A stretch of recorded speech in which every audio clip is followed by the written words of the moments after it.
How we doing, everybody, and welcome to Wisconsin Sports on the Go with Trage. I'm your host, Trage. It is Thursday, a fantastic Thursday here in the great state of Wisconsin. Well, the weather, it's up and down right now, right? We had 70s this last weekend. Now we're down in the 50s again, but you can't complain. You can't complain too much because we've seen it cold.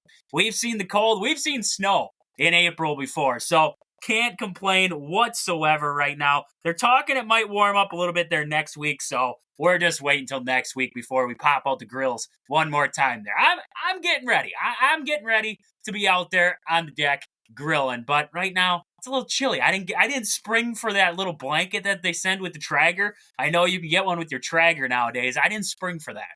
And so, I don't feel like bundling up that much to go cook. So that's where we're at right now, weather-wise here in Wisconsin. But right now, sport-wise, hit or miss. It's hit or miss right now. Brewers, we're going to talk about the Brewers today. They got a win, series finale against the Padres. And they got a win there, right? So, you lose the series, but you get the last one. That's what you had to get, and it was a solid win by the Brewers all the way around there. Interesting game, to say the least. We had a lot of, interesting stuff in the sports world yesterday that I want to get into today. So right away, I want to look at the Brewers. Let's just jump into this Brewer game. 1-0. 1-0 was the final there. I didn't get to watch much. Usually, I'm at work and I'm pretending to work and watching the Brewers at the same time, listening to them, whatever it is, and I'm in this place right now, this little barn that it's a barn, but it feels like a cellar sometimes because the service it's nothing when you're inside there. So I had to pop outside every once in a while, get some service, see what the score was, pop back inside, and then it got late. It got late in this one, towards that 8th inning, and I was like, I think I'll sit in the van. I'm doing paperwork, and I'll sit in the van here and watch the rest of this baby. So I turned it on, got Fubo TV on my phone there, so I turned on Bally Sports there, was able to catch the end, and it was fantastic. Blake Perkins brings in the one run of the game there, brought in Trag late in this ball game, and the Brewers win this one 1-0. They were being no-hit for, I believe, 6 innings of this game? I didn't get to watch. I believe it was like 5 or 6 innings of this ball game. The Brewers were being no-hit there. And, ended up with 3 hits on the game there. Did the Brewers. And it came late. Trag had a hit. Adames broke the no-hitter by the Padres there, by King. And then, like I said, Perkins ended up delivering the blow. And I guess in this one, that's all you needed. That's all you needed was 1 run, and it was going to get the job done. Now, would it have been okay if we wouldn't have been no-hit through 6? Sure, it would have been fantastic. But Brewers found a way. That's what you want to see, is this young team finding a way to win ball games. And that's what we saw in this one. The Brewers found a way, stayed in it, and then won it late in this one. That was good stuff by the Brewers there. So like I said, 3 hits for the Brewers, 5 by the Padres in this game. Brewers pitching staff pitched great. It was a bullpen day. Bryce Wilson started it. I was a little confused by, I guess they were trying to give an extra day rest there for Freddie. Extra 2 days now because they're going to have off today here. So actually he's going to have a couple days there because yesterday was his 5th day. So actually he was, technically in rotation-wise scheduled to start there. So it was interesting to see Freddie Peralta was pushed back. Now, it's going to work out. It worked out, right? And that's the big thing. If they would have lost, maybe a different story. But win for the Brewers, you take it as a win right there by a move by Pat Murphy to push Freddie's start back to Friday there when they will play the Cardinals. So we saw the Brewers 1-0 game here. Like I said, it was a struggle for the Brewers throughout the lineup. I already named off the guys with hits in this one. 11 strikeouts for the Brewers in this game. The strikeout numbers for the Brewers this year has been a little bit alarming. But they are more aggressive at the plate. I think you take it one. You watch it in hindsight. You look at the box and you say 11 strikeouts. That isn't good. But when you watch the games, this team's aggressive, right? They're up there. They're hacking. They're looking. They're swinging first pitch. Something that I always hated so much. And if it was Craig Counsell's doing, whatever it was, it just seemed like the Brewers like to watch pitches. Which is fine, but when you get guys like, I mean, you can go back to last year. We had a guy like Rowdy Tellez. It seemed like he was walking up in an 0-2 hole, right? And there's a point where, I mean, you're facing big league pitching, right? Some of the better pitchers in baseball. And when you get in those situations, sometimes that first pitch is going to be the best one you're going to see in the entire at-bat. It's like when Angel Hernandez was behind the plate. That game with Angel Hernandez behind the plate annoyed the crap out of me. I was just rewatching it today. Simply because it was like he's calling garbage, but then all of a sudden it's like when the Brewers need it, when they needed that call, Angel Hernandez was like, I'm not going to call it. You know, it's a couple inches out of the zone, no call. Couple feet, yeah, strike on him all day long. It's like, what the heck? That was kind of, that irritated me rewatching that game with Angel Hernandez there. But, I mean, Brewers in this one, like I was saying, just the aggressiveness of the Brewers at the plate. You might have an uptick in strikeouts there. You hope it doesn't balloon and become a problem.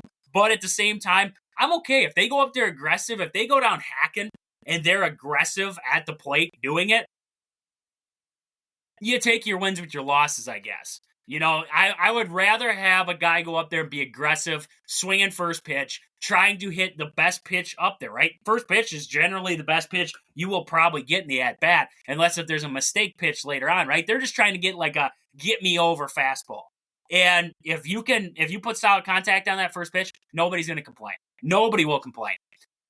You go up there, you're hesitant, you're not aggressive, you watch a couple pitches here and there, and then all of a sudden, now you're in a hole. Now you're in you're 1-2. You're 0-2. You go up there in a hole every single time because you might be patient, right? You're patient, but odds are 0-2, you're not going to get a good pitch to hit, right? You're not going to get a good, unless if it's a mistake pitch, you're not going to get a good pitch to hit.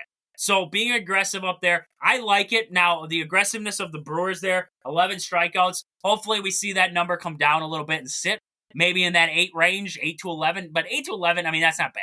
It's not bad. It's when you only have 3 hits, though, it looks a little bit worse. So Brewers, I mean, throughout this one, like I said, not much to go around there hitting-wise. But looking at the pitching staff for the Brewers, a bullpen day, right? Bullpen day for the Brewers, and I thought it was outstanding, right? You had Bryce Wilson start it.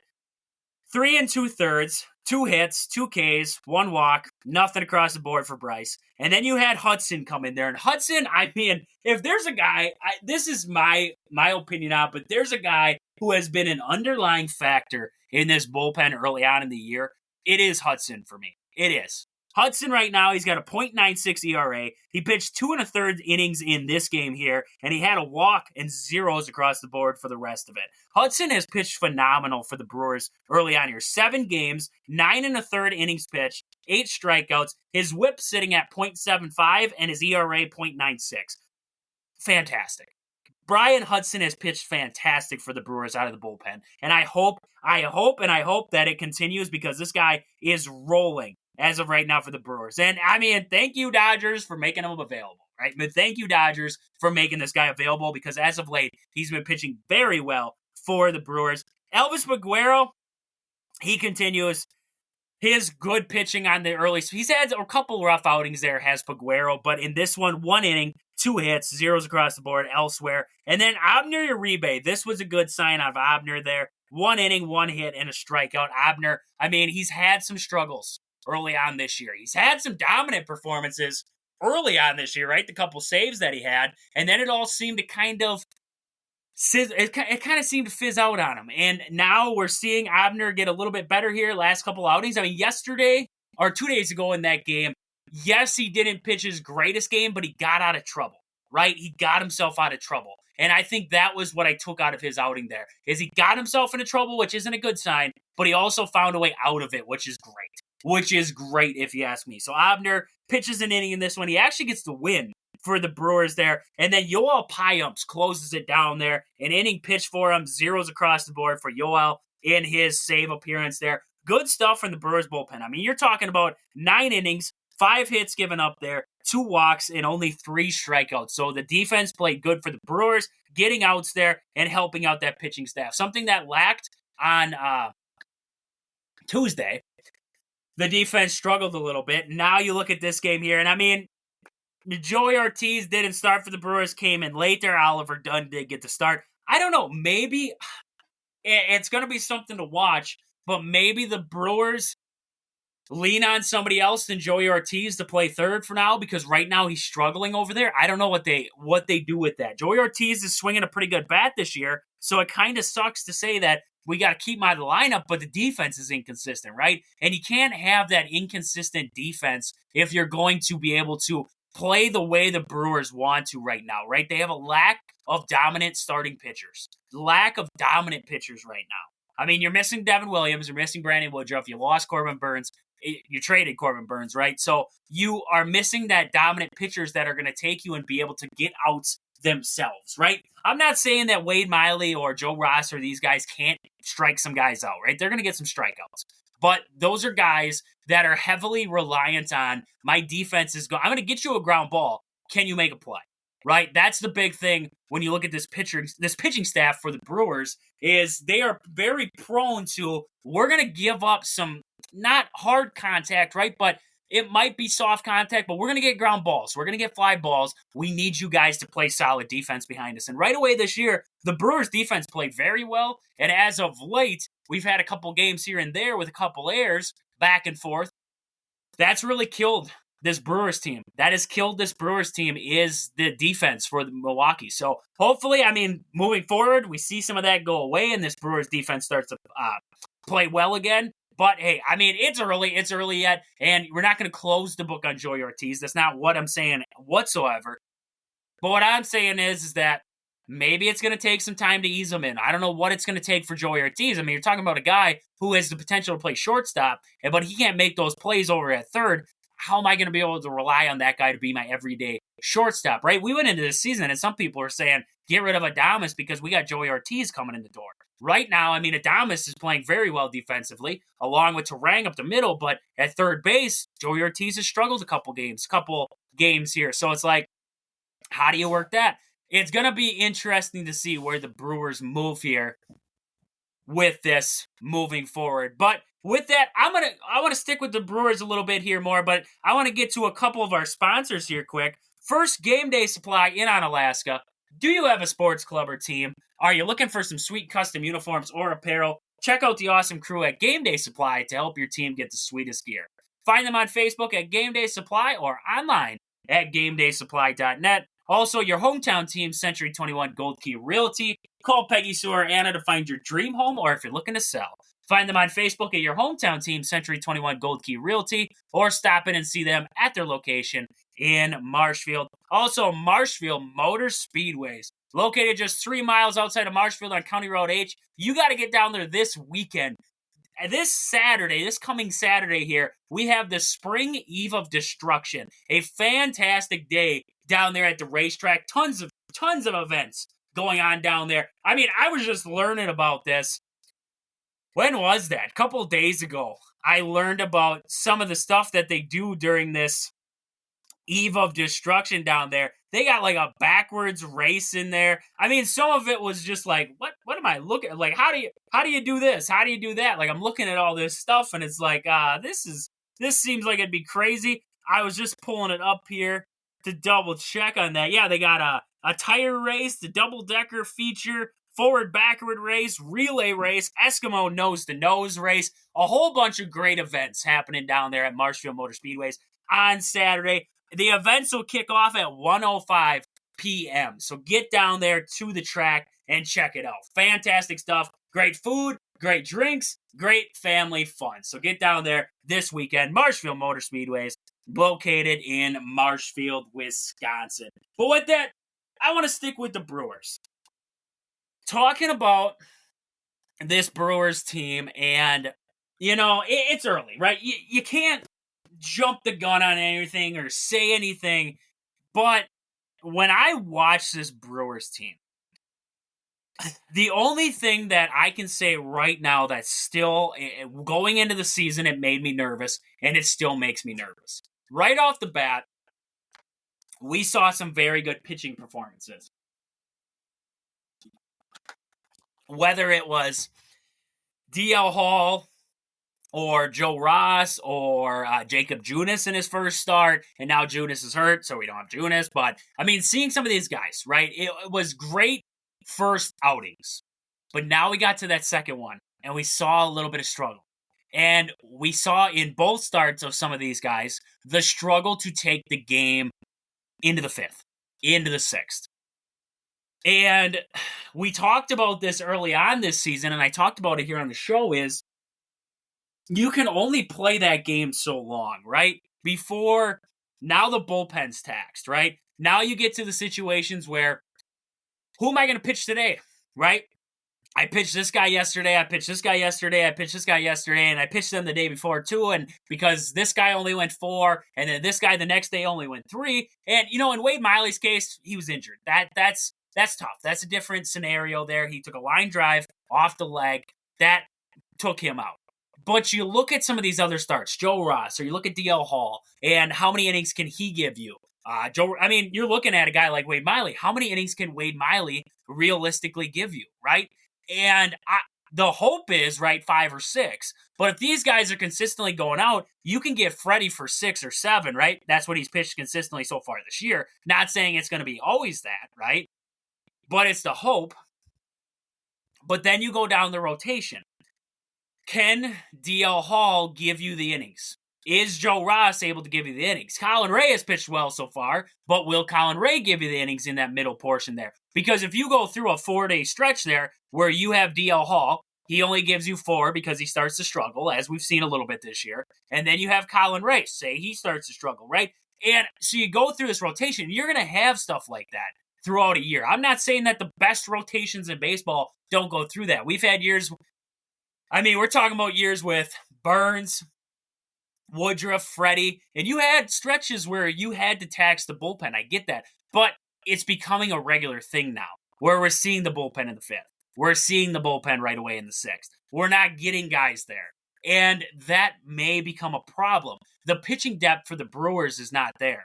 And that's what worries me, right? That's what really worries me. Because if you're going to get, let's just say, like I mentioned, those guys there, if they're giving you 4 to 5 innings consistent and that's about it, that's about all they can fathom. Otherwise, guys will start to get to them. Then we have to dip into that bullpen. Now the bullpen becomes thin. Now we have this revolving door, right? And, the revolving door is going to work out if you have a guy like, I know the Brewers are bringing up, I believe Tobias Myers is coming up from AAA to make his debut. He's going to add some long relief there. Looking at him, he has an above-average fastball there with a 1.84 ERA and 19 strikeouts in 14 2/3 inning over his first 3 starts at AAA. He's pitched both as a starter and in relief, so you're getting, basically you're getting a guy that you're going to use in a long relief role. Now, how long does that last, right? And does he give you what you need?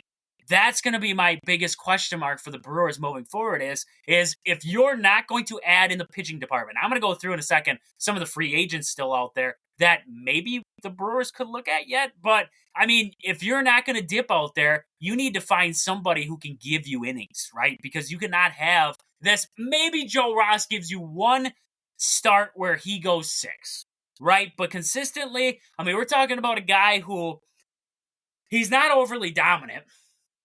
He is going to, excuse me there. Oh, had a tickle there. He is going to give up runs and he is going to give up hits. Like, he's not an overly dominant pitcher. So, in that sense, then you have the backup of that of Wade Miley right now. And, whoever comes up, Aaron Ashby at some point maybe comes back. Or you have somebody else fill in there like Jacob Junis. You can't have, those guys who are only giving you 4 to 5 innings consistently. Because then we're going to run into issues with the bullpen. Because you're going to get into long stretches where you're playing 7 games. You're playing 8 games in a row. You're playing 12 games in a row. And you need the bullpen to be at full strength for that stretch. And right now, with the way the Brewers are trending is, we're using a lot of bullpen. We're using a lot of these bullpen guys, and we're taxing them. And now we're moving pieces. We got to send a guy down, bring a guy up, fill in that spot. Now we got to send a guy down again. Now we got to bring a guy back. It really worries me, the pitching depth of the Brewers. How far can we dig into the bag before we run out? Before we run out of luck? And, the starting pitching is really where it's at for me. It was before the season started, and now, I mean, it's early, right? It's early. You can't get into this big tissy about it, but I'm going to. I'm going to anyways, because I can. Because I can. And what I'm saying is that right now, the only thing that's worrying me big time with the Brewers is that pitching staff. How deep is it? How deep is it really? Because right now, we brought up Aaron Ashby the last time. And Aaron Ashby hasn't really gotten much time in AAA yet to figure himself out. Why would we do it at the big league level? So, I mean, that's kind of where I'm looking right now with my worry is just in that aspect. Where does this team lean for depth? And can they find it in-house, or do they have to look outside of house there? So, I mean, looking at some of the free agent pitchers still out there, some of the guys where the Brewers could add some experience. Maybe it works out, maybe it doesn't. I don't know, but maybe it's experience. I mean, you have guys out there, Julio Urias. Now, if you guys remember Julio Urias, he pitched with the Dodgers. He's a lefty and pretty good starter. The Brewers saw him in the playoffs. Glasses. I don't even remember him there. I can't remember what number he was exactly, but he had the glasses on. I think he's from Japan. Pretty darn sure. Urias. I don't know if that's Japan, Korea, whatever that is. But I'm pretty sure he's from overseas there. But either way, I mean, from what we saw out of Urias there, he was a pretty good pitcher all the way around there for the Dodgers for a couple years there. And now he's sitting out there in free agency yet. Maybe the Brewers decide, hey, we take a shot on a guy like Julio Urias there. Give him a short-term deal. Maybe we can work with this guy and figure something out with him. So that's one option. There's also a guy out there like Zach Greinke. I don't know if this would be a good move for the Brewers or not, but I love Zach Greinke. That is the weirdest dude I have ever watched play a game. That is the weirdest dude. If you haven't heard some of the stories about Zach Greinke, you gotta hear them. You gotta look him up and just listen to some of the stories that his teammates, his managers will tell you about Zach Greinke. That is one off dude. But, I mean, experienced, solid pitcher when he's right. He might be able to give you a 3-4 ERA, and maybe he comes in for a smaller contract right now. I don't know. Zach Greinke would be an interesting one for me. I love Zach Greinke. I love Zach Greinke. So even if he came to the Brewers and was a complete dumpster fire, I would just love that he was there. I would just love that the Brewers it'd be like when they brought back John Axford that time. Like, nobody really was like, yeah, John Axford's coming back. This is going to be fantastic. Nobody said that. But, I mean, I was like, we get to see the Axeman. We get to hear the walkout song. We get to see the Axeman once, and it ended barely before the son of a gun started. But, I mean, I loved it. I wouldn't be opposed to Zach Greinke just to see it. Just to see it. I got to see it one more time, right? He gave us some good years. Maybe he's got one left in the bag. I don't know about that one, but maybe he's got it. Other guys out there, I forgot about Johnny Cueto. Johnny Cueto is out there on the free agent market yet. Now, I'm not signing Johnny Cueto. I'm just saying he's out there. So Johnny Cueto is still out there.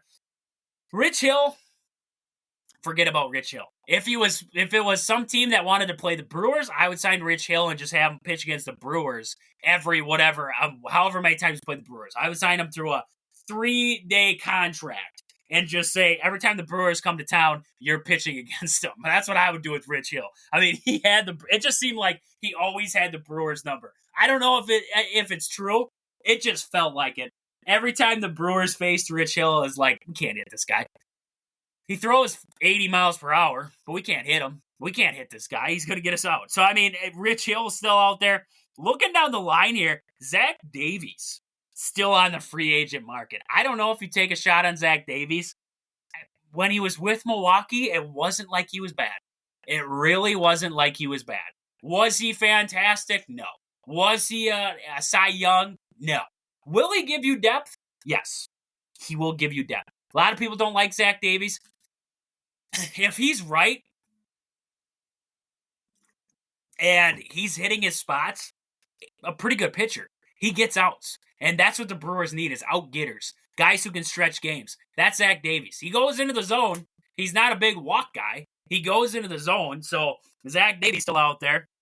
A lot of people won't like that comment there, but I mean, he's out there. He's still out there. Alec Mills, I'm pretty sure Alec Mills no-hit the Brewers, if I'm not mistaken. I got to look that up now. I'm pretty darn sure Alec Mills no-hit the Brewers. Maybe if we bring him to Milwaukee, he no-hits somebody for us. I mean, there's the logic. The logic is there. He did throw a no-hitter. Who was it against? Yeah, it was the Brewers. It was the Brewers that got no-hit by Alec Mills. See? We bring him to Milwaukee and he no-hits somebody for us. I mean, that's the only logical way to do it. So Alec Mills, another notable name still out there. I do not want to see Chichi Gonzalez back. We had Chichi at one point. I want nothing to do with Chichi Gonzalez. Caleb Bushley. You remember him? He came up last year for the Brewers. He's out there in the free agent market yet. Right now. Maybe the Brewers say, hey, Boosh, come back to Milwaukee. We'll sign you up. Zach Godley. I forgot about Zach Godley. He had some pretty good years and, I mean, just fell off a cliff. He's out there right now. He is in free agency. I mean, maybe you take a shot. Maybe you take a shot on him. I don't know. There's some interesting ones out there. I'm not taking a shot on them, but I'm just saying they're interesting. You have guys like Noah Syndergaard and Madison Bumgarner still out there. Do you take a shot on guys like that? Mad Bum hasn't had a good year in a while. Neither has Syndergaard. So those would be very risky ones. I thought Syndergaard didn't pitch terrible. He didn't pitch great. He's not back to the Thor status that he was with the Mets, but not terrible, right? Maybe he's an out-getter for you. And, I mean, there's still the guy. Everybody has had a discussion about this at some point. I figure somebody eventually has just got to make the move, and that's Trevor Bauer. I mean, at this point in time, why not? I mean, there's the out of baseball stuff. And maybe he is a clubhouse nightmare. Maybe he is.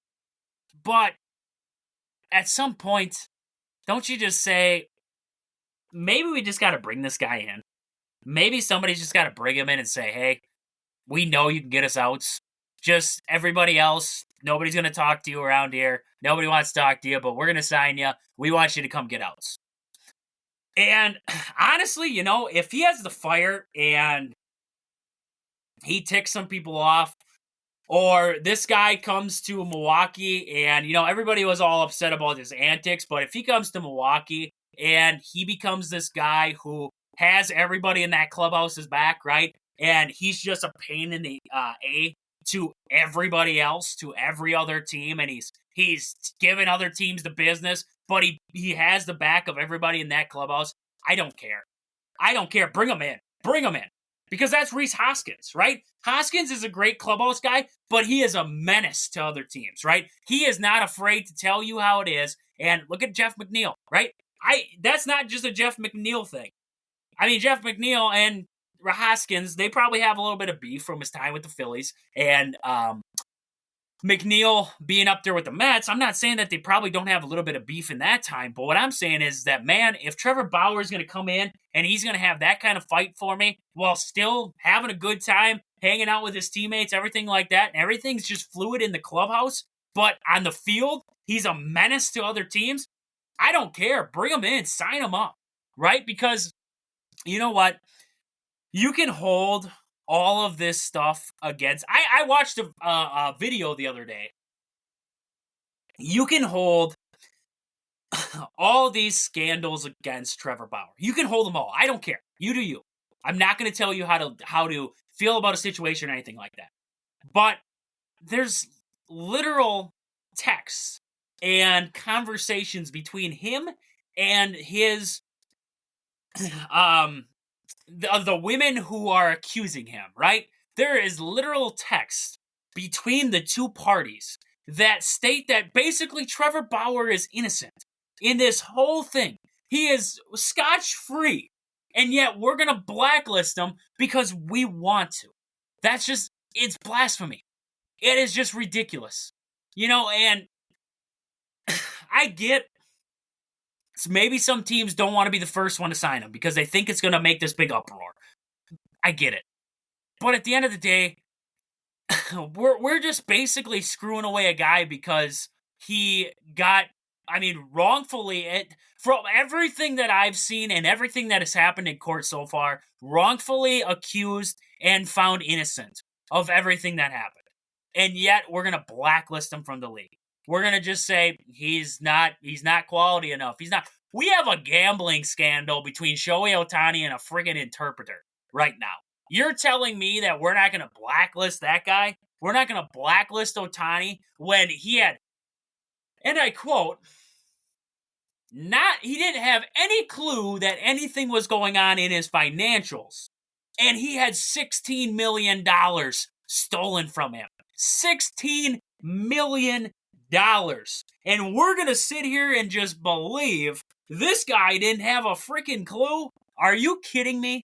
Are you kidding me right now? That's the definition of brushing that baby underneath the rug and walking away. That is the definition of it. To this day, unless if they give me some hardcore evidence, which nobody has seen except for word of mouth, unless if they give me some hardcore evidence, I am not going to believe that Ohtani had no part of that. No part. I will not believe it. You can think different. I'm not going to tell you how you should think. But what I'm saying is you look at all the facts of this entire story. There is something missing. There is something missing in this entire thing.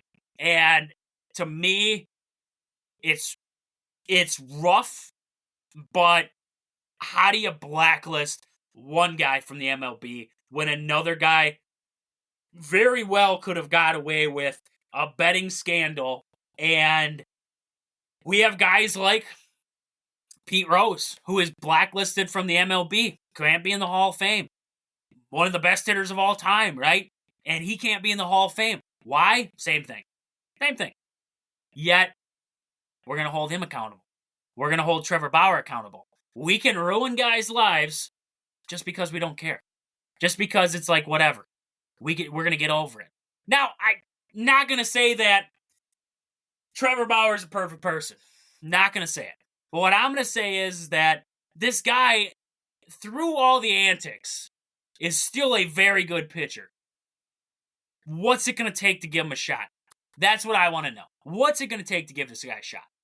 Now, is a team going to? Probably not. Probably not. I mean, what we've seen so far, what we've heard, it would have already happened. Nobody most likely would give him a shot. Which, to each their own. I'm not going to sit here and say that that's a good move by teams, a bad move by teams. What I'm saying is that this guy definitely, to me, I wouldn't be opposed to give him a shot. I wouldn't. I really wouldn't, and that's just my opinion on it there with him. So, just going through, like I said, I just wanted to go through some of the starting pitching options that are still available out there in free agency, and, there's probably more. There's probably guys that I didn't even name that are out there right now, but there is a lot of options left that the Brewers could just jump in on and say, hey, we want this guy. Look at the bullpen guys. You have David Robinson still out there. Mark Melancon is out there right now. We don't want Trevor Rosenthal back there. I don't want to deal with that again. But you have guys like Brad Hand still available out there in the most. Jimmy Nelson, the man, the myth, the legend, Jimmy Nelson is still out there in free agency. So, there's a ton. There's a ton of guys out there right now in free agency, and it's going to be,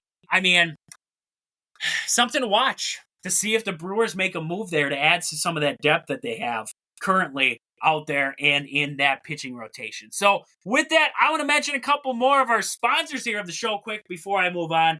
First, Sport and Spine Clinic in Greenwood, Wisconsin. If you've been injured recently, whether it was at work, on the basketball court, on the baseball field, the softball field, whatever it is, and you need some physical therapy, stop in there in Greenwood and see Chad. He will get you right. He'll get you back to work, back on the field, back on the court, whatever it is. He'll get you back there. Sport and Spine Clinic in Greenwood, Wisconsin. Also, Pittsville Farm and Home Center. At the store, they serve you anything from hydraulic hoses to red roses. Stop in and see the awesome crew at Pittsville Farm and Home Center in Pittsville, Wisconsin. And also Sports Scene, Sports Cards, and Memorabilia. Located there in the Marshville Mall in Marshville, Wisconsin. Get down there and see Al. He has everything you need from sporting cards to memorabilia to model stock cards, jerseys, whatever it is. He's got it all, everything you need for your sports hobby enthusiast. So Sports Scene in Marshfield, Wisconsin there.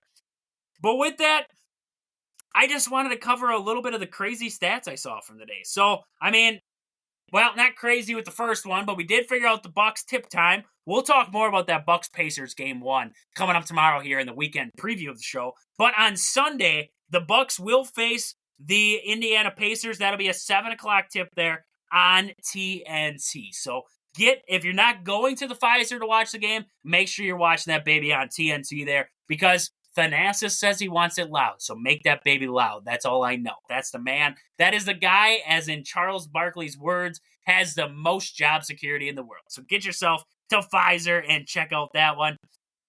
But I'm going to go through my stats now. My stats that I saw today. And my one stat that kind of came across to me on Twitter was, it was tweeted out there. It was by Brooksgate. How many pitches outside the zone have been called strikes on each team this year? And also the player with the most in the team.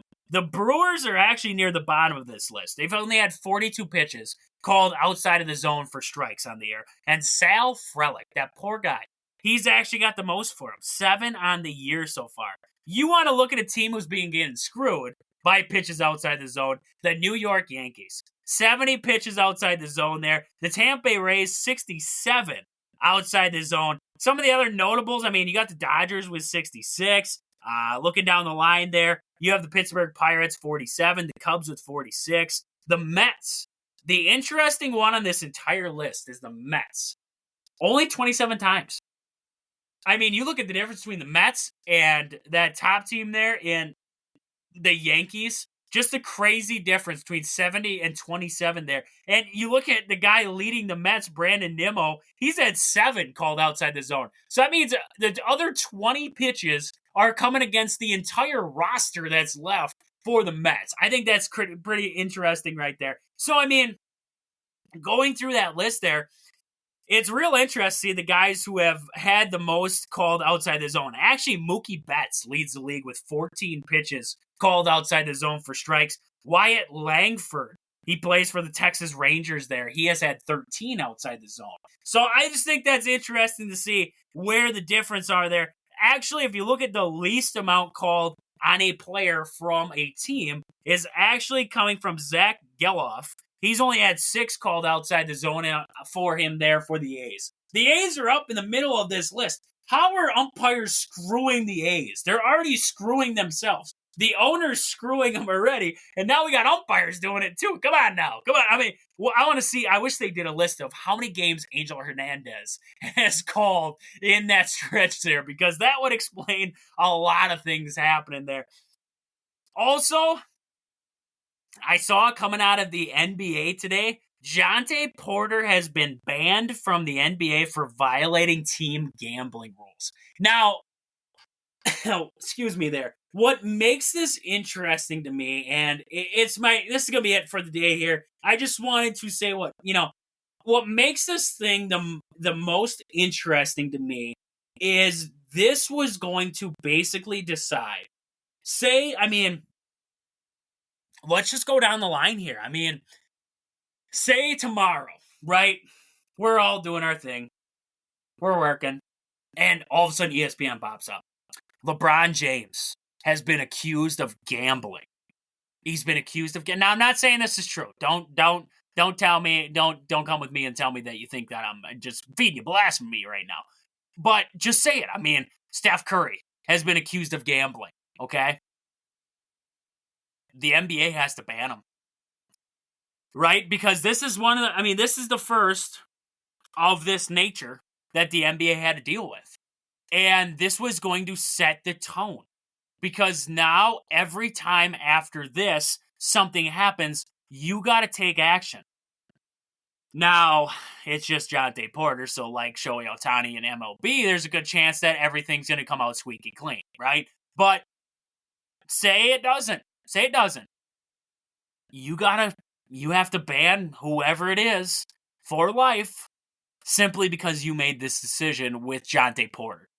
So, I'm not saying they were wrong. this is why I don't make the big rig decisions, right? This is why we're all sitting at home right now and I'm talking to you guys through my laptop here. Is because, I mean, I'm not boss man at the NBA, right? That's Adam Silver. But what I'm saying is now, down the road, Adam Silver is going to have to make these same decisions. And he's going to have to look back on this one and say, well, Jonte Porter got banned for life. So, this guy was proven guilty. I have to ban him for life now. I mean, that's just, to me, you had to lay down the law in this situation. I just was waiting for it to go a different way. I was waiting for it to be like a year suspension, maybe 2. Lifetime ban.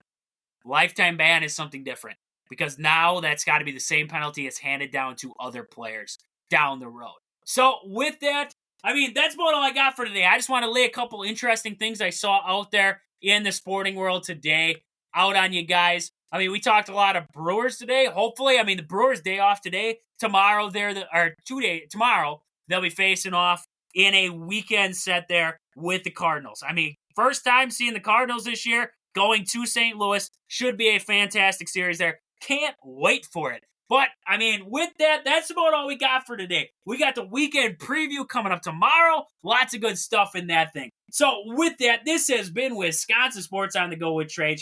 Thank you guys for listening. I hope you guys enjoy the rest of your Thursday. But until I catch you guys back here on the show tomorrow, deuces.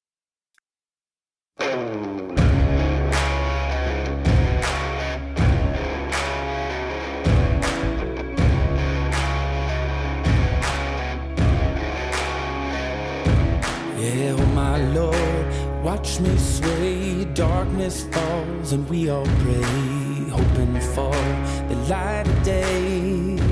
Down to the river I have held the devil's hand, felt the weight of my own sin, burdened by the heart of man.